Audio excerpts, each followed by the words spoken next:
Яркими мазками прямо из детства. В Чувашском государственном художественном музее работает персональная выставка Веры Миловановой «Мимоходом». Наша съемочная группа тоже мимоходом заглянула на открытие.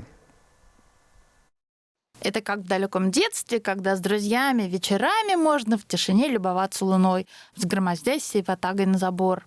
Как увидеть радугу в лесу или в городском дворе, что еще необычнее. Мимоходом, краем глаза поймать красоту.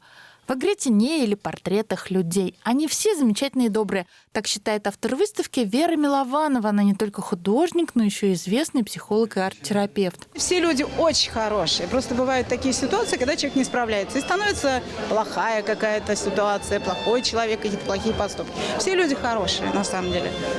Вот. Поэтому, друзья, я не знаю, откуда они берутся. Слава Богу, что они есть. И слава Богу, когда тебя любят, и я их тоже люблю. Вера Милованова родилась в Чебоксарах. В 1990 году здесь же окончила художественно-графический факультет ЧГПИ имени Яковлева. Сейчас живет и работает в Санкт-Петербурге, который не считает серым и дождливым. Вообще художница против всех клише. И в характеристиках, и в цитатах. Жизнь интереснее, в строгие рамки ее не втиснешь. На вернисаж поздравить художницу пришли однокурсники, друзья и знакомые. И если посчитать, друзей было больше, чем картин. Это какой-то персональный секрет автора персональной выставки.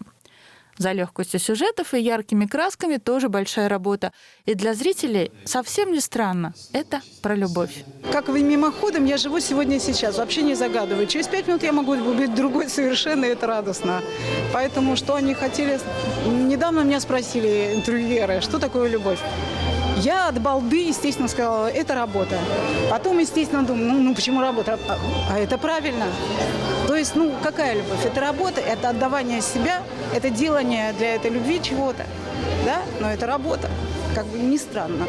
Анна Филиппова, Михаил Солин. Вести Чувашия.